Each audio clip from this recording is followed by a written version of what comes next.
Можно подумать, что это собачка. На самом деле это такой кролик. Поделки коми-мастеров.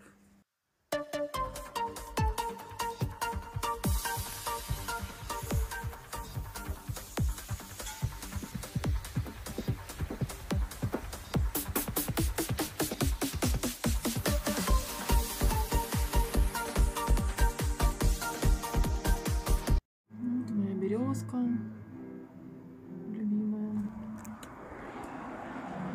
Вот такой вид из окна.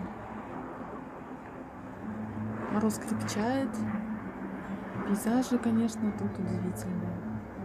Испекла сегодня кексики